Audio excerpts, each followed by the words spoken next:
Let's apply zone with risk reward ratios and see how this indicator works. I'll select zone with RR and drag and drop it to my chart.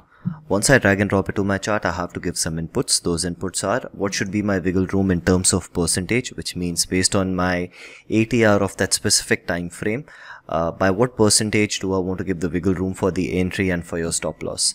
The decimal place stands for how many decimal places you want, because depending upon what script you are trading, you might like to have 2 decimal places or maybe even 5 decimal places in case you're trading forex.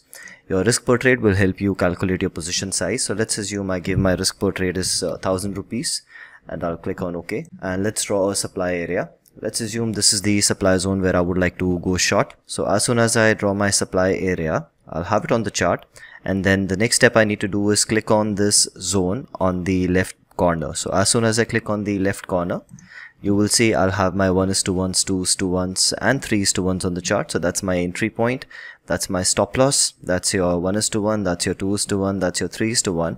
And this is also telling me that for a risk of 1000 rupees, I can go short on 556 shares.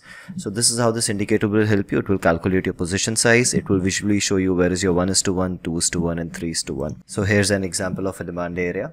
I'll use my tool. I'll draw my demand zone. And once I've drawn my zone, again I'll click on the left edge. I can use the upper edge or the bottom edge, any one of them. As soon as I click there, I know my entry price based on that 10% of my ATR, and my stop loss based on 10% of my ATR, my 1:1s, my 2:1s and 3:1s. And this is telling me that based on 1000 rupee risk, the maximum quantity I can buy on the stock is 40 shares.